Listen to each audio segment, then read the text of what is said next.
My dear friends, look at your life, not with the anxious squinting of a person searching for what is wrong. Look with the clear, honest gaze of one who is willing to see the truth, however uncomfortable, however illuminating. Look at your circumstances, your relationships, your finances, your body, the quality of your days, the texture of your hours, the feeling that lives in your chest when you lie down at night. Now I want to tell you something that will either change everything for you or will confirm what some deep part of you has always suspected. All of it, every last detail of what you see, is the outpicturing of what you have consistently, persistently, faithfully attended to. Your life is not happening to you. Your life is happening from you, from the state you inhabit, from the mental dwelling place you call home, from the invisible country of your most habitual thoughts, the ones you entertain not in your grand aspirational moments, but in the quiet, unguarded hours, the ones that murmur beneath the surface when no one is watching, including yourself. This is not a metaphor.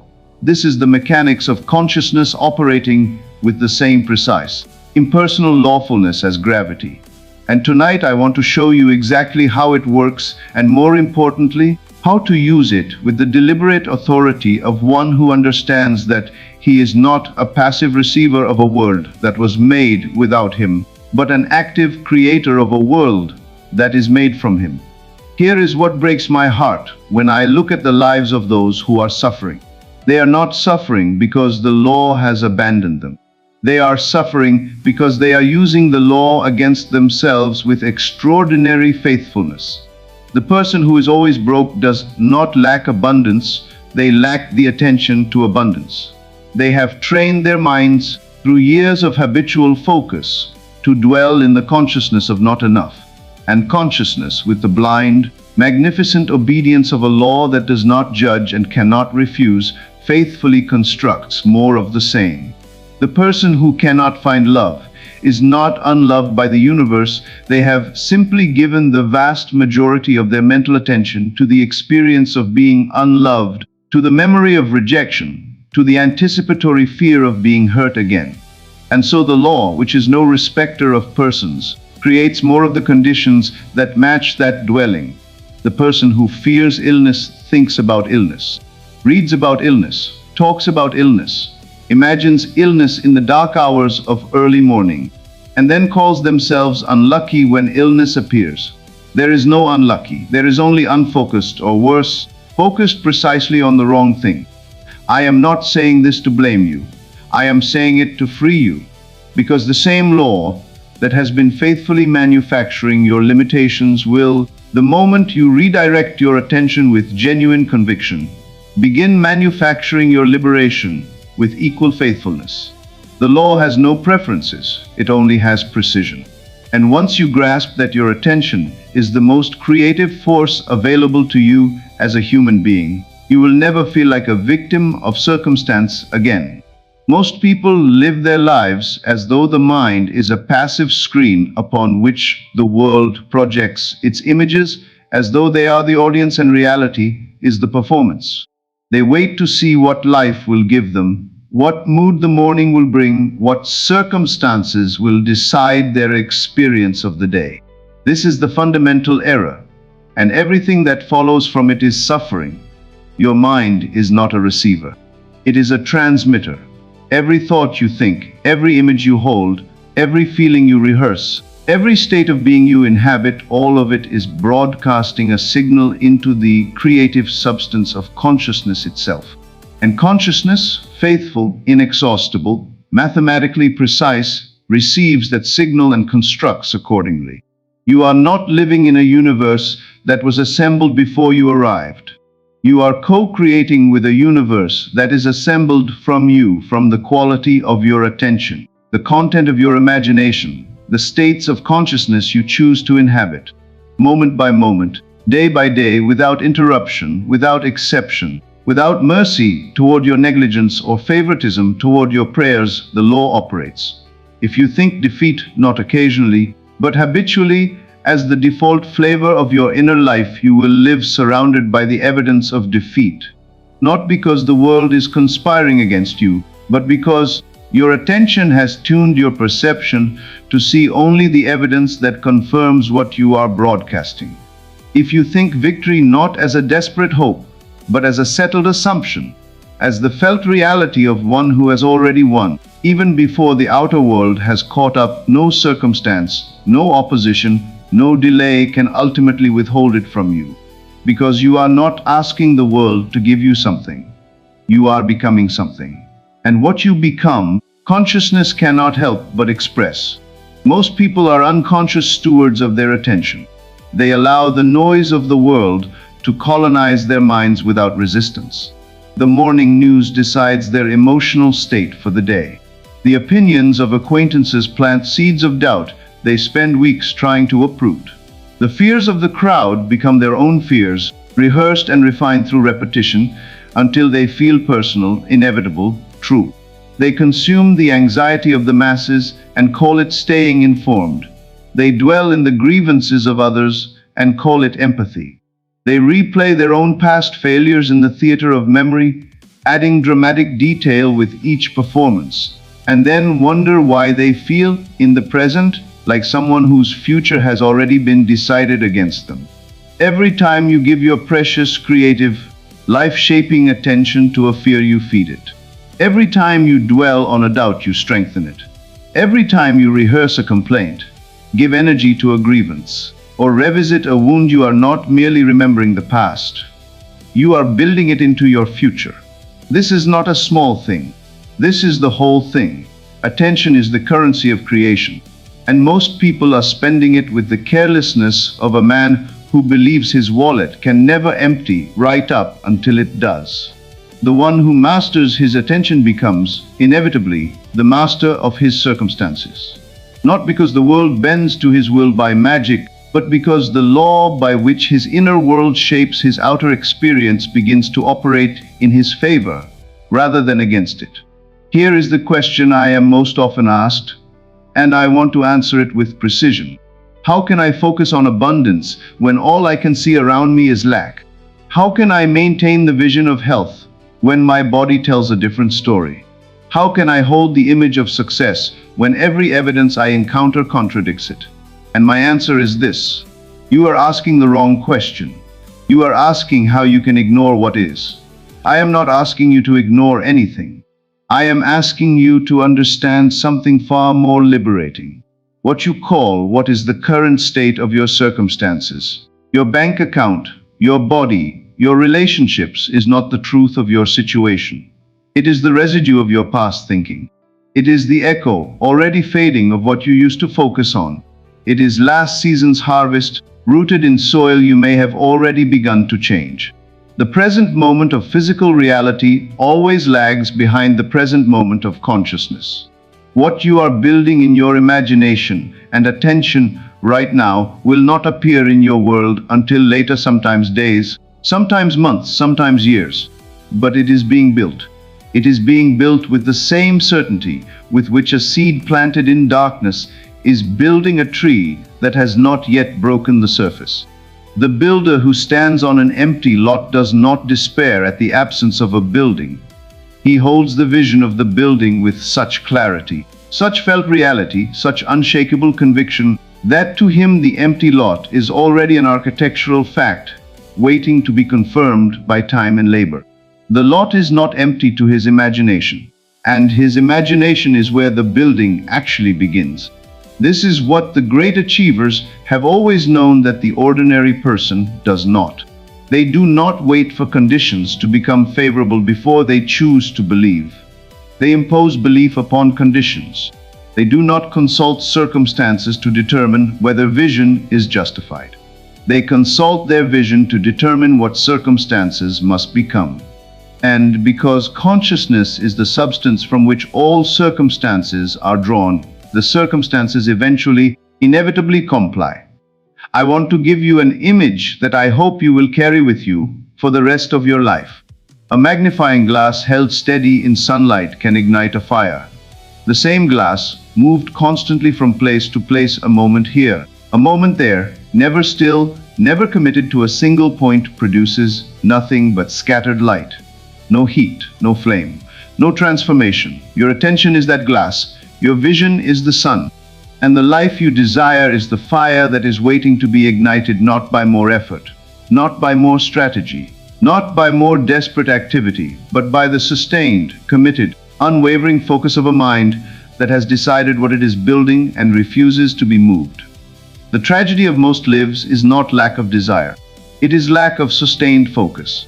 People want success with genuine passion for a day, or a week, or until the first meaningful obstacle appears. Then doubt creeps in. Then the attention drifts back to what is, to what might not work, to what has failed before. And the glass moves, and the fire never catches. The universe does not respond to enthusiasm. It responds to consistency. Not the consistency of perfect days and favorable conditions, but the consistency of a mind that returns, day after day, to the same vision, that holds the image in the morning and the evening and the quiet between, that feeds its faith more relentlessly than it feeds its fear, that persists in the assumption long after the initial excitement has faded and only conviction remains. That is when the law responds, not with a miracle, with a law, as exact and impersonal and reliable as the law that turns the seed into the harvest. There will be a space between the moment you fix your attention on your desire and the moment it appears in your physical world. I want you to understand that space, because how you inhabit it will determine everything. The delay is not punishment. It is not rejection. It is not evidence that the law has failed you or that your desire is unworthy of manifestation.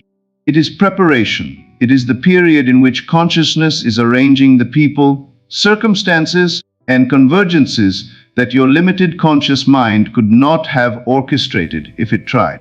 You do not understand the full scope of what is being arranged on your behalf. You see the surface of things, the visible absence of what you desire. But in the invisible realm of consciousness, a construction is underway that would astonish you if you could see it. Every day you hold the vision faithfully, you are depositing into an account whose balance you cannot yet see, but which is accumulating with compound precision.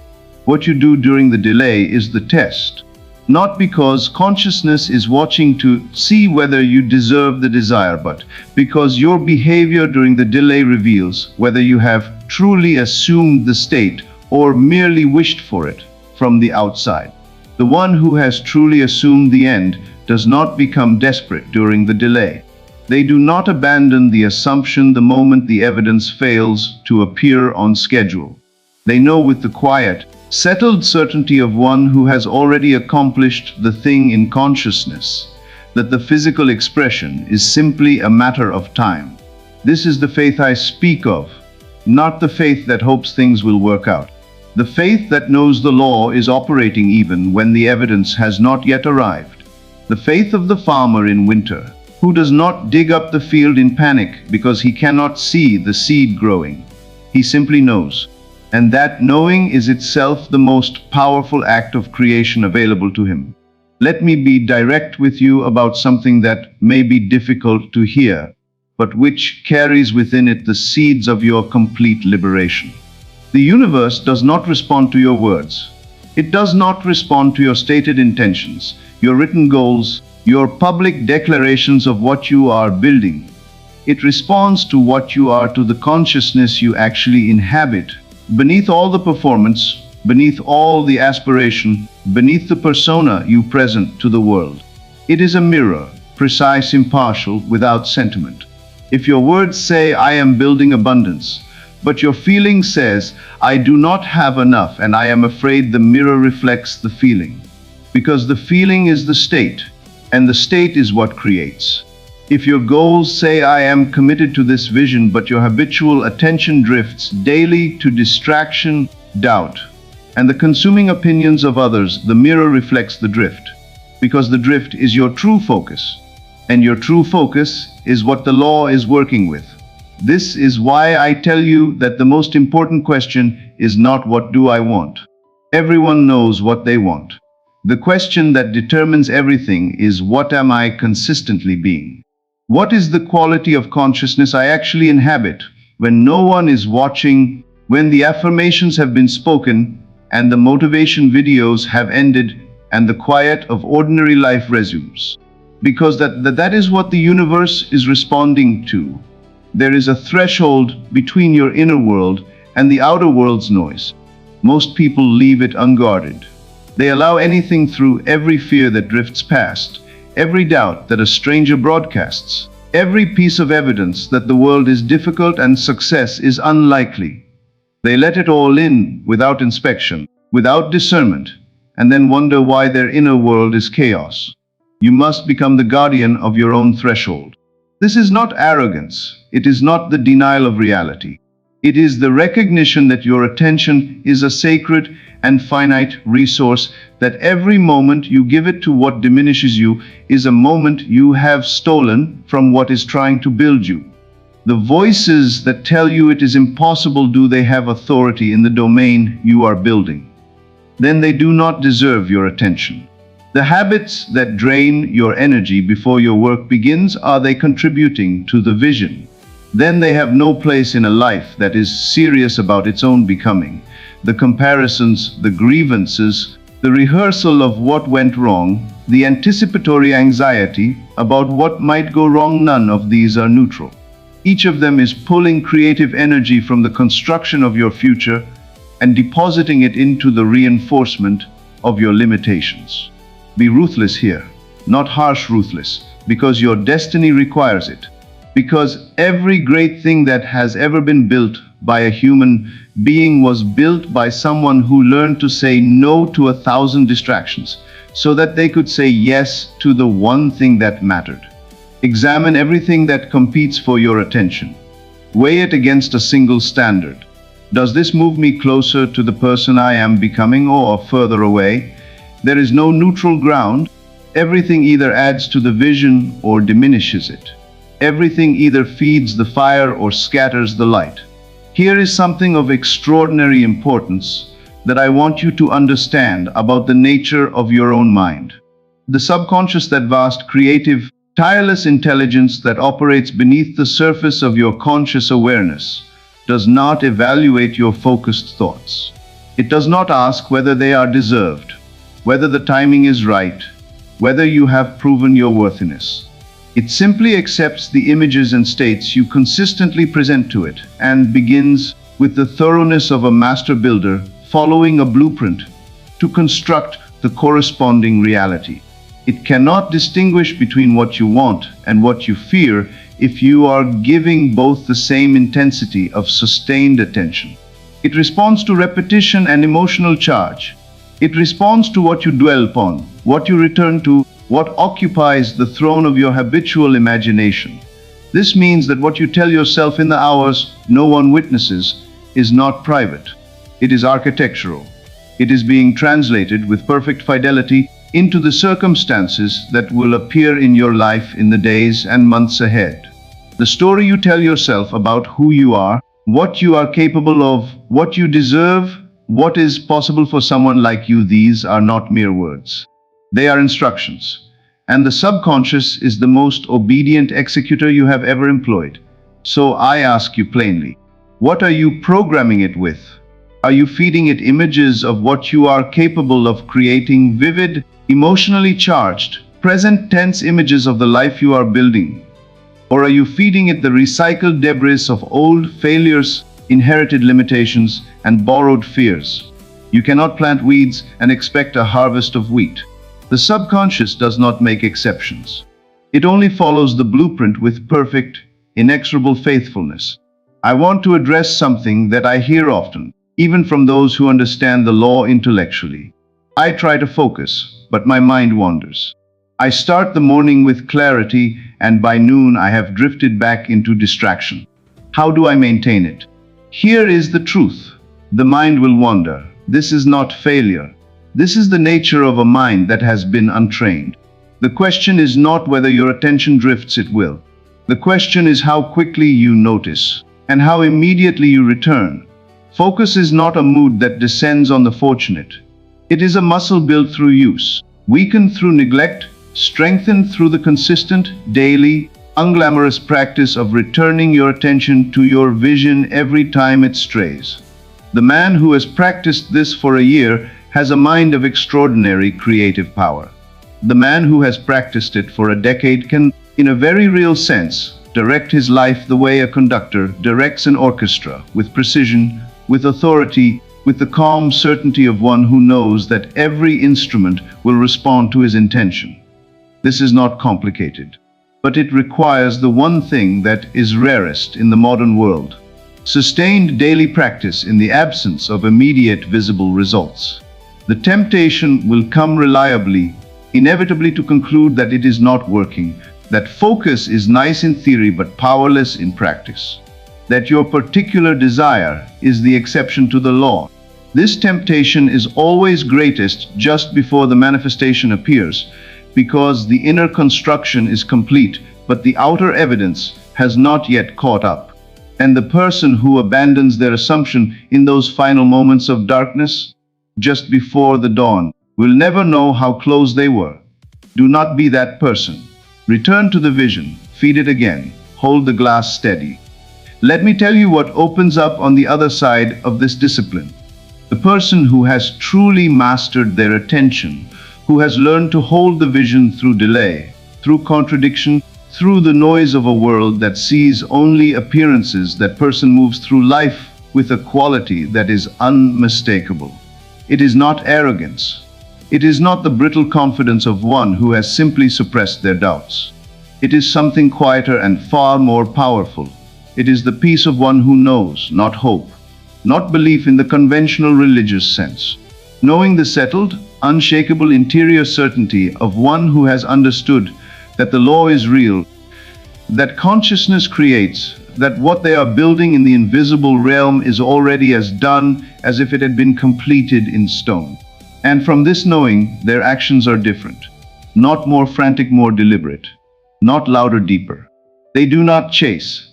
They attract because their inner state has become a match for what they desire, and what matches must, by law, converge. Synchronicities appear. The right person surfaces at the precise moment of readiness. Resources arrive through channels that could not have been predicted or planned. Doors open that were previously invisible, not because luck has shifted, but because perception has shifted, and perception is shaped entirely by the dominant focus of the mind. People around them sense something.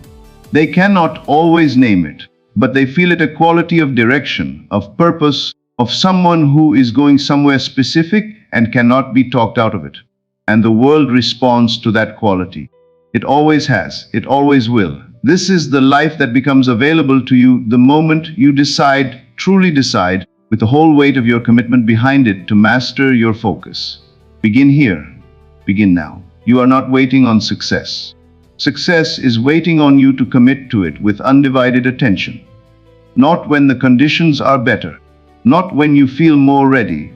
Not when doubt has been silenced and fear has been conquered. Now, in the midst of the uncertainty, in the presence of the contradictory evidence, with all the noise of the world still ringing in your ears. Because the decision to hold the vision despite all of that is the very act of creation. It is not the reward at the end of the process. It is the beginning of it. Decide now what you are building.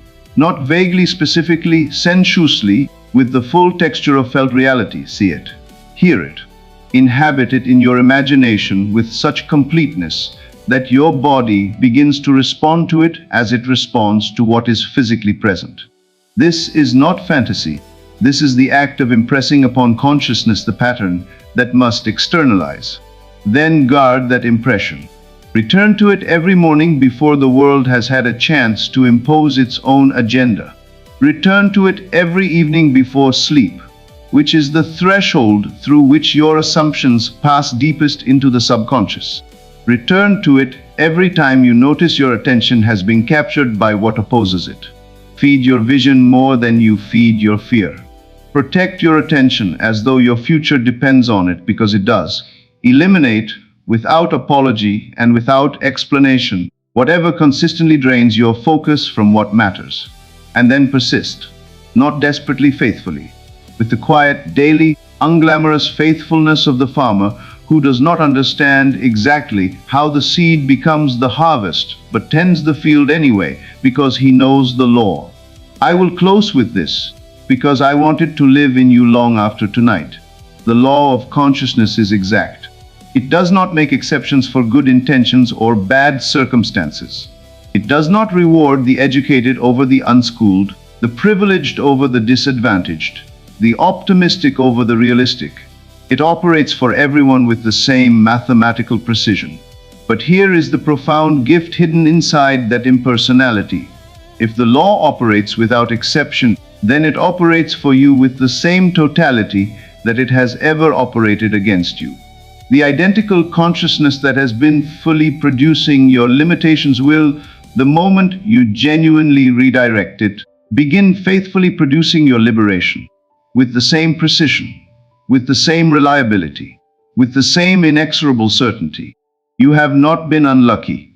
You have been unfocused or focused in the wrong direction. And that is something you can change. Not someday. Tonight. What you consistently attend to, you become. What you become, consciousness expresses. What consciousness expresses, the world manifests. Fix your gaze, hold your vision, feed your assumption, and watch as the universe, which has never been your adversary, only your mirror, begins to reflect back to your life that matches not what you have feared, but what you have finally, irrevocably chosen to become.